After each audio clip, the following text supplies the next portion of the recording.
यस्य स्वयं शुभावाप्ति प्रभावे कृतस्न कर्मिणा तस्मै संज्ञान रूपाय नमोस्तु परमात्मने। नमो अरिहंताणं नमो सिद्धाणं नमो आयर्याणं नमो अज्जायाणं नमो लोये सभ्यसाहुणम्। जय बोलो चैया श्रोमणी आचार्य गुरुवर विशुद्ध सागर जी महाराज की जय। बोलो मुनि श्री सुप्रभ सागर जी महाराज की जय। बोलो मुनि श्री पेणस सागर जी महाराज की जय। जिनेंद्र बंधुओं, जैसा कि प्रतिदिन की भांति हम चलते हैं उन समचीन विकल्पों के सम्यक समाधान के लिए जो हमारे लिए जिज्ञासा के माध्यम से हम उन समचीन विकल्पों का समाधान प्राप्त करते हैं, जो पूज्य मुनि श्री सुप्रभ सागर जी महाराज के द्वारा आगमोक्त विधि से हमें उनका समाधान प्राप्त होता है। तो मैं पूज्य गुरुवर मुनि श्री पेणस सागर जी महाराज से निवेदित करता हूँ कि आगे का संचालन करने की कृपा करें। नमोस्तु गुरुदेव, नमोस्तु गुरुदेव।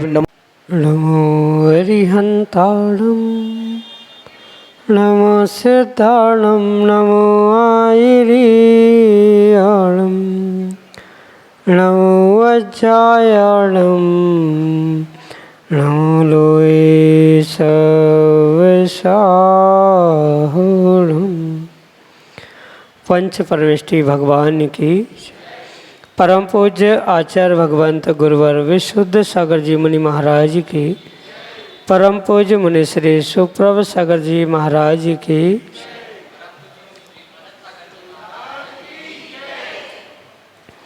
समीचीन विकल्पों का सम्यक समाधान। सम्यक ज्ञान की वह अनूठी विधा जिसके माध्यम से हम अपने जीवन में उठने वाले उन अनेकानेक समीचीन विकल्पों का सम्यक समाधान परम पूज्य मुनि श्री सुप्रभ सागर जी महाराज के मुखारविंद से प्राप्त कर रहे हैं। देश के विभिन्न प्रांतों से अनेकानेक समीचीन विकल्प हमें यहाँ प्रतिदिन प्राप्त हो रहे हैं और परम पूज्य मुनि श्री उनका आगम के परिप्रेक्ष्य में हमको सम्यक समाधान प्रदान कर रहे हैं। प्रारंभ करते हैं आज का सम्यक समाधान। और आज का पहला विकल्प मुंबई महाराष्ट्र से गौरव जैन परम पूज्य मुनि श्री के चरणों में बारंबार नमोस्तु निवेदित करते हुए अपना समीचीन विकल्प रख रहे हैं कि महाराज जी चतुर्थ गुण स्थान के स्वरूप को कैसे समझें। चतुर्थ गुण स्थान की परिभाषा क्या है, सम्यक समाधान के माध्यम से समझाने की अनुकंपा करें। नमोस्तु महाराज जी, नमोस्तु। ओम नमः सिद्धम। परम पूज्य आचार्य भगवान गुरुवर विशुद्ध सागर जी महाराज के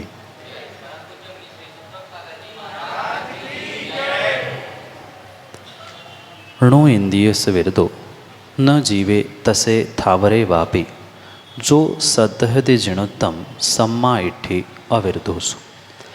आचार्य भगवान नेमिचंद स्वामी इस चौथे गुण स्थान यानी अविरत सम्यक दृष्टि के निमित्त से बहुत सुंदर गाथा के द्वारा एक एक विषय को स्पष्ट करते।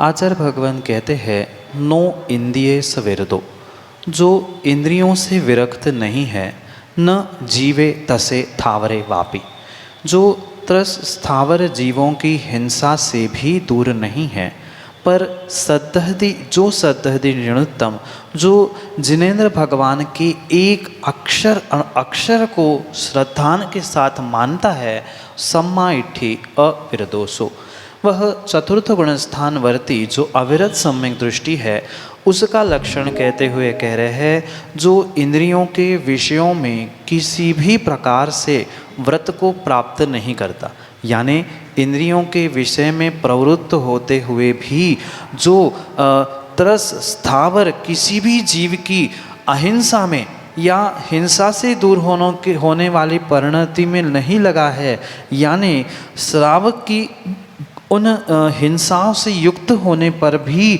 मात्र और मात्र जो जिनेंद्र भगवान की देशना पर, जिनेंद्र भगवान के एक एक वचनों पर सम्मा इट्ठे यानी श्रद्धा करता है, वही सम्मा इट्ठी अविरदोषो, वही अविरत सम्यक दृष्टि चतुर्थ गुणस्थान वर्ती होता है। कहने का अभिप्राय यही है कि किसी भी प्रकार के व्रत, नियम, संयम आदि का पालन नहीं होने के बाद भी जिसे भगवान के एक एक वाणी पर, एक एक शब्दों पर अकाट्य विश्वास है, श्रद्धान है, जो आज्ञा विचय धर्म ध्यान का पालन करते हुए आज्ञा सम्यक का पालन करता है, वो ही जीव अविरत सम्यक दृष्टि कहा गया है।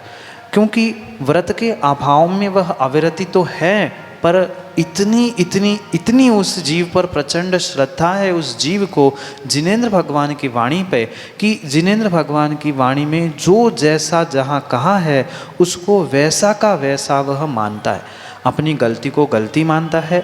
उसे उसके पास ये भी निर्णय होता है कि मेरे पास किसी भी प्रकार के संयम को, नियम को धारण करने की शक्ति नहीं है, मैं तो पाप कर ही रहा हूँ, पर साथ साथ मैं पाप कर रहा हूँ इसका मतलब ये नहीं है कि मैं कर्म बंध से छूट रहा हूँ। मेरे पाप की परिणति, मेरे कर्म की परिणति मुझे कर्म बंध करा रही है, पर फिर भी मेरी शक्ति नहीं होने के कारण मैं उससे छूट नहीं रहा हूँ।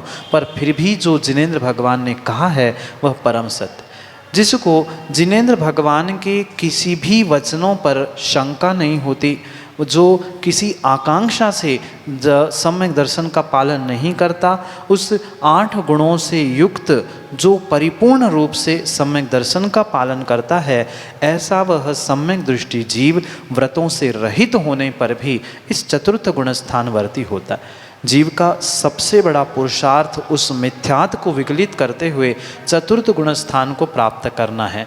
भले ही वह उपशम रूप सम्यक को प्राप्त कर रहा हो या क्षयोक्षमिक रूप या क्षायिक रूप से प्राप्त कर रहा हो, प्रत्येक समय में उसका तीव्रतम पुरुषार्थ था जहाँ उसने मिथ्यात को विगलित किया। हिंसा, अहिंसा, व्रत, नियम, संयम, चारित्र आदि की अपेक्षा से वह शून्य है, पर फिर भी परिपूर्ण रूप से भगवान की वाणी पर जिसे श्रद्धा है, ऐसा वह सम्यक दृष्टि जीव ही अविरत सम्यक दृष्टि यानी चतुर्थ गुणस्थानवर्ती होता है। उसकी इतनी प्रचंड श्रद्धा होती है कि वह अपने गलती को भी गलती मानता है और गलती को सुधारने का प्रयास भी करने के लिए पुरुषार्थरत होता है। भले ही वह व्रत, नियम, संयम आदि का पालन नहीं कर पाए, ना इंद्रिय विषयों से वह दूर हो रहा है, न त्रस्थावर जीवों की हिंसा से दूर हो रहा है, पर मात्र सच्चे देवशास्त्र गुरु और उनकी वाणी आदि पर उसको श्रद्धा होने से वह अविरत सम्यक दृष्टि होता है, जिसको आचार्य भगवान ने चौथे गुणस्थान में ग्रहण किया है। यही सामान्य रूप से उस चौथे गुणस्थानवर्ती अविरत सम्यक दृष्टि की पहचान रूप कथन हो सकता है, जो श्रद्धा से परिपूर्ण है, व्रत, नियम, हिंसा आदि आदि से विरत नहीं होने पर भी देव शास्त्र गुरु तत्व और उपदेश आदि पर श्रद्धा होती है, वही चतुर्थ गुणस्थानवर्ती अविरत सम्यक दृष्टि होता है। यही आपके लिए सम्यक समाधान। ध्रुव जैन, टीकमगढ़, मध्य प्रदेश से परम पूज्य मनीश्री के चरणों में बारंबार नमोस्तु निवेदित करते हुए अपना समीचीन विकल्प रख रहे हैं कि महाराज जी, जब हम शाश्वत तीर्थराज सम्यक शिखर जी की वंदना करते हैं तो एक एक टोंक पर कोड़ा कोड़ी मुनिराजों को नमस्कार करके उनको अर्घ्य चढ़ाते हैं। तो मेरा समीचीन विकल्प यह है कि उस छोटे से स्थान से एक ही टोंक से एक साथ कोड़ा कोड़ी मुनिराज कैसे मोक्ष जा सकते हैं। हमारे समीचीन विकल्प का सम्यक समाधान करने की अनुकंपा करें। नमोस्तु महाराज जी, नमोस्तु। जो शाश्वत भूमि सम्मेद शिखर के निमित्त से अनेक प्रकार के टोंक और वहाँ से निर्वाण को प्राप्त किए गए तीर्थंकर भगवंतों के साथ साथ जो प्रत्येक अर्घ्य के साथ हम ये शब्दों का या इन संख्याओं का जो उल्लेख करते हैं, अमुक कोड़ा कोड़ी, इतने करोड़, इतने अरब, इतने आदि, ये जो कुछ भी संख्या मुनिराजों की मुक्ति के निमित्त से प्राप्त होती है, वहाँ एक साथ इतने मुनिराज बैठ के मुक्ति को नहीं गए हैं। वह जो निर्धारित स्थान है जिसे हम टोंक कह रहे हैं, वह टोंक के स्थान से यानी उतने स्थान पर ज़रूरी नहीं है कि एक साथ उतने मुनिराज बैठे, क्योंकि वो तो संभव ही नहीं है। अभी तो वर्तमान के मुनिराजों की अवगाहना बहुत कम है, पर तीर्थंकर के काल के समय की अगर अवगाहना हम समझे तो 500 धनुष की अवगाहना से लेकर वह 7 हाथ तक अवगाहना वाले तीर्थंकर प्राप्त होते। तो उनकी उतनी अवगाहना थी, तो उनके काल में जिन्होंने मुक्ति को प्राप्त कर लिया उनकी भी उतने ही लगभग अवगाहना थोड़ी सी कम ज़्यादा हो सकती। और इसी अपेक्षा से उतने सभी मुनिराज एक साथ उन टोंकों पे नहीं बैठे थे। जब जब उनके निर्वाण की, मोक्ष की परिभाषा की जाती है तो एक समय में एक ही मुनिराज वहाँ ध्यान आदि में मग्न होते हुए निर्वाण को प्राप्त करे। माना कि आज किसी का निर्वाण हो गया, मुक्ति हो गई, और पुनः कुछ दिन बाद वही मुनिराज पुनः आके बैठ गए, पुनः वहाँ पर विराजमान हुए, उन्होंने साधना की, उनको केवल ज्ञान हुआ, उन्होंने मोक्ष प्राप्त कर लिया। ऐसे करते करते करते उस निर्धारित स्थान पर, उस पर्टिकुलर एक टोंक पर जो उनकी संख्या की गणना की जाती है, वह शाश्वत रूप से उन संख्या की गणना वहाँ जोड़ते जोड़ते वह इतनी बड़ी संख्या बनी है। वह एक साथ एक समय में मोक्ष को जाने वाले जीवों की संख्या नहीं है।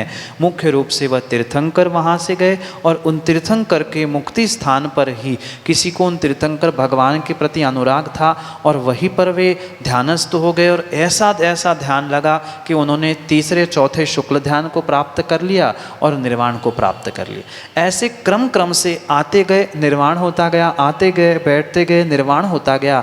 इस क्रम से उन संख्या को एक साथ क्यूमुलेट करते हुए, इकट्ठा करते हुए ये इतनी बड़ी संख्या बनी है। एक साथ एक समय पे वे मुक्ति को प्राप्त नहीं हुए, क्रम से एक के बाद उन संख्या को संग्रहित करते हुए इतनी बड़ी संख्या एक एक टोंक के निमित्त से प्राप्त होती है। इसी प्रकार से इसके विषय में हमें सम्यक निर्णय करना पड़ेगा। यही आपके लिए सम्यक समाधान। श्रीमती अनीता जैन, छाया, सागर, मध्य प्रदेश से अगले समीचीन विकल्प के लिए हमारे सामने। द्वि गुरुवरों के चरणों में मेरा, मेरे परिजनों का, मेरी महिला ज्ञान पाठशाला की सभी बहनें जो पूरे भारत से जुड़ी हुई हैं, उनका त्रैवार नमोस्तु नमोस्तु नमोस्तु भगवान। भगवान, मैं ऑनलाइन श्री श्रावकाचार्य ग्रंथराज जी चलाती हूँ। उस दौरान विषय को स्पष्ट करने के लिए मुझे उदाहरण भी देना पड़ते हैं, और उदाहरण अक्सर काल्पनिक हुआ करते हैं। जिस समय मैं उदाहरण देती हूँ उस समय मेरा उद्देश्य ये नहीं होता है कि ये उदाहरण झूठ बोल रही हूँ, लेकिन विषय को स्पष्ट करने के लिए और सरल करने के लिए मुझे काल्पनिक विषय को सामने रखना पड़ता है वास्तविकता को स्पष्ट करने के लिए। जब मैं स्पष्ट कर देती हूँ उसके बाद मुझे ये बात खलती है कि ऐसा तो नहीं है कि मैंने झूठ कहा हो। गुरुवर, मेरे मन में यही ये बात खलती है कि मैंने सबके लिए झूठ तो नहीं बोला। गुरुवर, मेरे मन में उठने वाली शंका का सम्यक समाधान देने की महती कृपा करें। नमोस्तु गुरुवर। माँ, सबसे पहले ये बात हमें बहुत अच्छे से स्पष्ट समझनी होगी कि जो दृष्टांत होते हैं, उदाहरण होते हैं, वे परिपूर्ण रूप से एक देश होते हैं। उनका सर्वदेश व्याप्त होना संभव नहीं होता, और इसी कारण से कभी कभी हमें काल्पनिक दृष्टांत भी देने पड़ते, और उन काल्पनिक दृष्टांतों का सत्य के साथ, वास्तविकता के साथ या कभी कभी आगम के साथ भी संदर्भ तालमेल नहीं बैठ। पर फिर भी विषय को स्पष्ट करने के लिए कुछ ऐसे काल्पनिक मनगढ़ंत दृष्टांतों के द्वारा वस्तु विषय को समझाने का पुरुषार्थ करना ही पड़ता। मात्र श्रावक ही नहीं अपितु कई सारे ऐसे दृष्टांत हैं जो आचार्य भगवान ने भी हमारे सामने रखे। जैसे उस निषेधात्मक या उस व्यतिरेकात्मक दृष्टांत को समझाते हुए, क्योंकि आप परीक्षमक सूत्र की कक्षा में सुन रहे हो अन्वय दृष्टांत और व्यतिरेक दृष्टांत, जो व्यतिरेक दृष्टांत में निषेधात्मक कथन करते हुए अगर आचार्य भगवंत कह रहे हैं खर विषाण यानी गधे के सिंग, तो गधे के सिंग तो मौजूद होते ही नहीं हैं, फिर उस असत्य कहने का दोष लगा कि आचार्य भगवंत को किंचित भी नहीं लगा। उन्होंने ये नहीं कहा है कि गधे की सिंग होते हैं। अगर हमने दृष्टांत में आगम की विपरीत बात को पुष्ट करने का प्रयास किया है तो वहाँ हमें झूठ बोलने का या असत्य कहने का या काल्पनिक दृष्टांतों का दोष लग सकता है। पर गधे का सिंग ये तो सतरूप है ही नहीं है, और वैसे देखा जाए तो वह काल्पनिक ही बात है, पर वहाँ भी आचार्य भगवंत को दोष किंचित भी नहीं लगा, क्योंकि वे व्यतिरेक से ये समझा रहे हैं कि जैसे गधे के सिंग नहीं होते हैं ऐसे ही इस वस्तु का अभाव है। तो ये गधे के सिंग अपने आप में काल्पनिक दृष्टांत था, पर इस काल्पनिक दृष्टांत से आगम को विपरीत सिद्ध नहीं किया गया।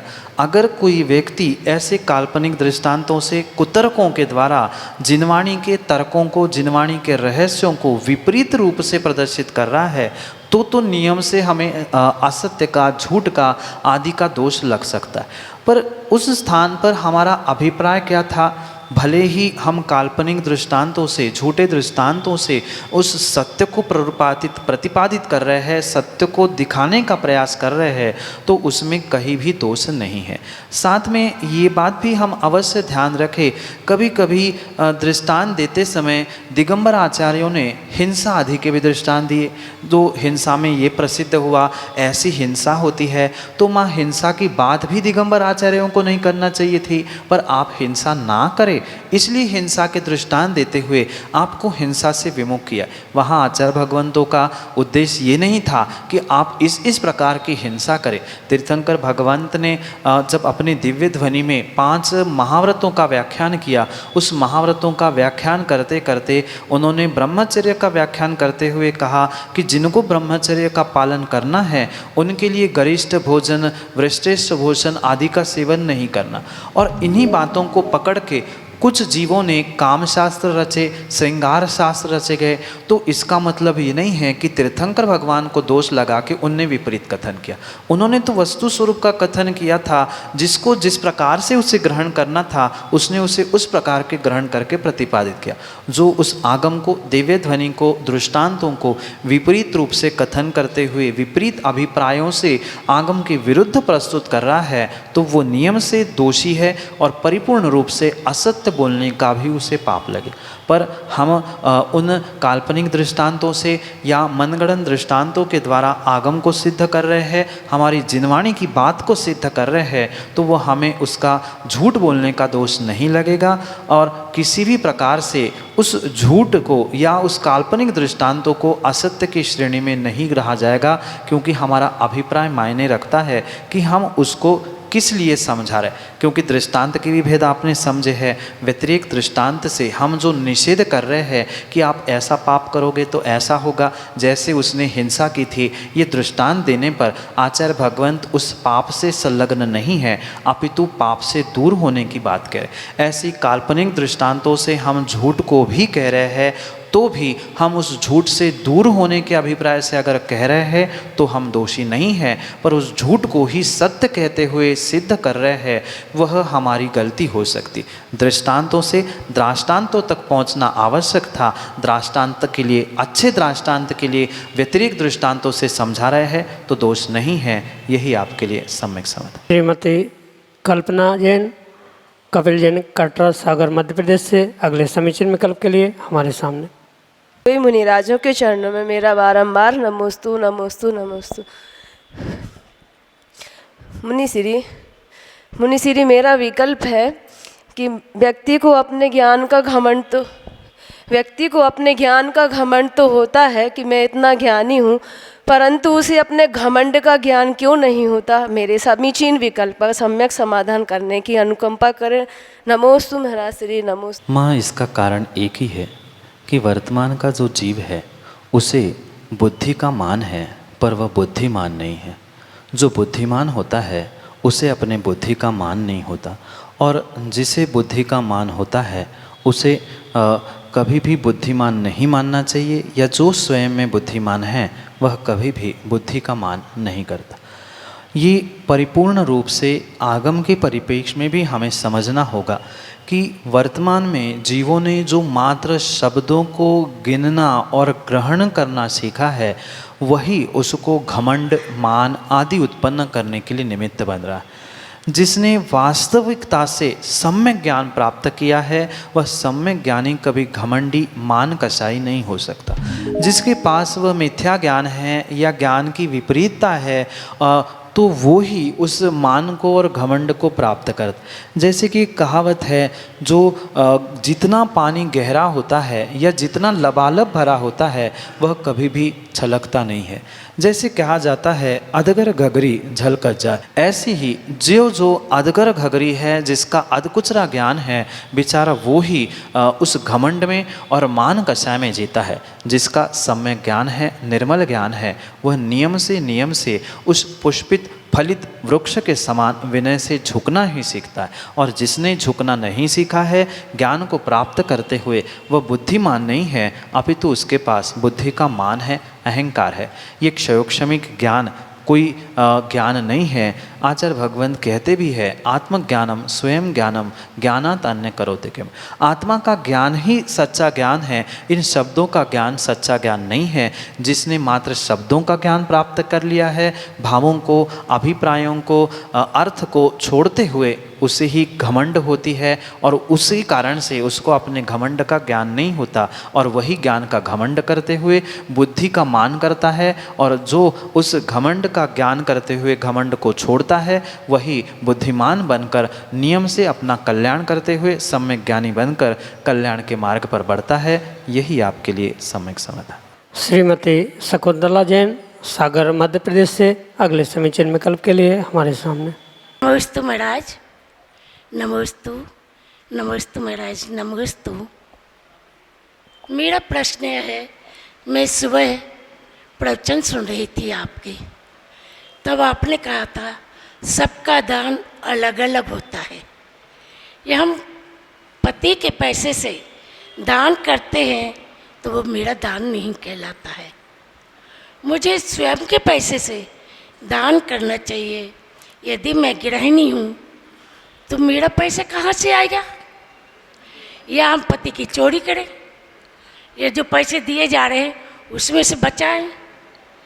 थोड़ा थोड़ा करके हम बैंक में बचा के रखते हैं, किसी तरह से ऐसा करते हैं, लेकिन पैसा तो वही होता है, पति का ही होता है।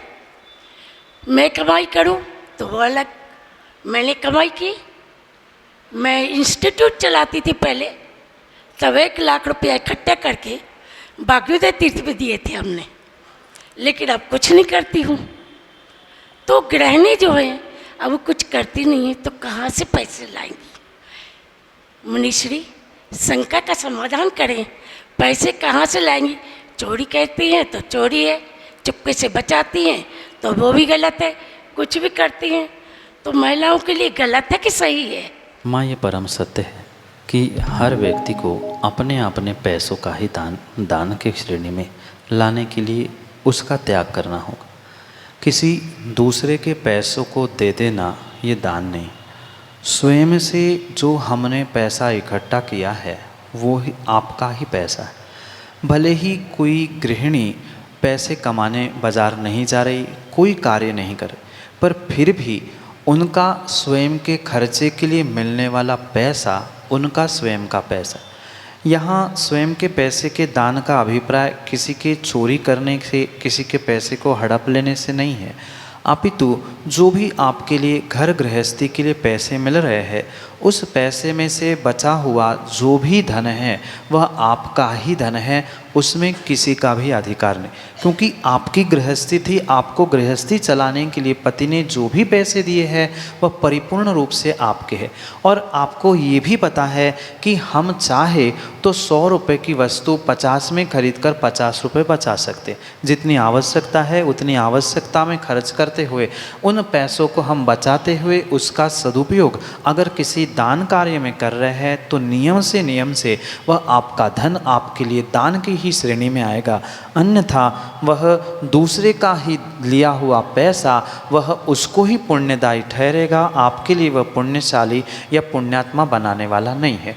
इसलिए यहाँ अभिप्राय किसी भी प्रकार से चोरी का नहीं है, अपितु अभिप्राय मात्र इतना है, वह बेटे को भी जो पॉकेट मनी मिल रही है उसमें से वो दान करे। आपके लिए घर गृहस्थी के लिए कोई सामग्री खरीदने के लिए आपने जो पैसे लिए हैं उसमें से जो पैसे बचते हैं, भले ही 1 रुपया रोज का बचे, 5 रुपये बचे, पर वह संग्रह करते करते ही उससे ही जो आप सामग्री के लिए या किसी के लिए दान दे रहे हो वही आपका दान है, अन्यथा वह आपका दान नहीं कहलाएगा। ये आगम की व्यवस्था है।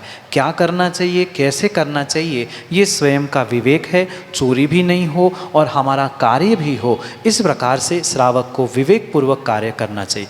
किसी भी प्रकार से हमने कभी कुछ बिजनेस किया है या हमने कुछ कभी प्राप्त किया है धन को, तो हम उसका सदुपयोग दान के रूप में कर सकते हैं, या उसको हमने बैंक में रखा है, हमारे नाम से कोई एफडी है, उस पे जो ब्याज आ रहा है वह हमारा ब्याज आपका स्वयं का है और आप उसको दान कर सकते हो। आपके नाम पे रखी गई एफडी आपकी हो गई है, आप उसका भी प्रयोग दान के लिए कर सकते हो। आपके नाम की जो प्रॉपर्टी है उसका भी आप सदुपयोग दान आदि के लिए कर सकते हो। उस इन्वेस्टमेंट का, उस प्रॉपर्टी का भी किसी प्रकार से उपयोग करते हुए उस प्रॉपर्टी को बेचने के बाद उससे जो प्रॉफिट हो रहा है या प्रॉपर्टी के पैसे आदि जो आपके नाम के किया गया है, वह पूरी संपत्ति, धन आदि सब आपका है और आप उसका दान करेंगे तो आपका दान कहलाएगा। अन्यथा दूसरों के उधार लेके पैसे देना ये दान नहीं है। यही आपके लिए अभी आप देख रहे थे पूज्य मुनिश्री के द्वारा उन समचीन विकल्पों का सम्यक समाधान जो आपके मन में जिज्ञासा उठती है, उसका आगमूत विधि से मुनि श्री के द्वारा कितनी सरल और सहजता से उनका सम्यक समाधान हमें प्राप्त होता है। यदि आप भी अपने समचीन विकल्पों का सम्यक समाधान चाहते हैं तो आप YouTube में प्रभु उवाच बेल आइकन को सब्सक्राइब करें और अपने क्वेश्चन भेजें। आप व्हाट्सएप पर भी अपने प्रश्न भेज सकते हैं और फेसबुक के द्वारा भी आप अपने समचीन विकल्पों का समाधान प्राप्त कर सकते हैं। व्हाट्सएप नंबर है 8707548811 और आप ईमेल आईडी के द्वारा भी अपने समचीन विकल्पों का सम्यक समाधान भेज सकते हैं और समाधान प्राप्त करते हैं। ईमेल आईडी है samyak.samadhan@gmail.com। जय जिनेन्द्र।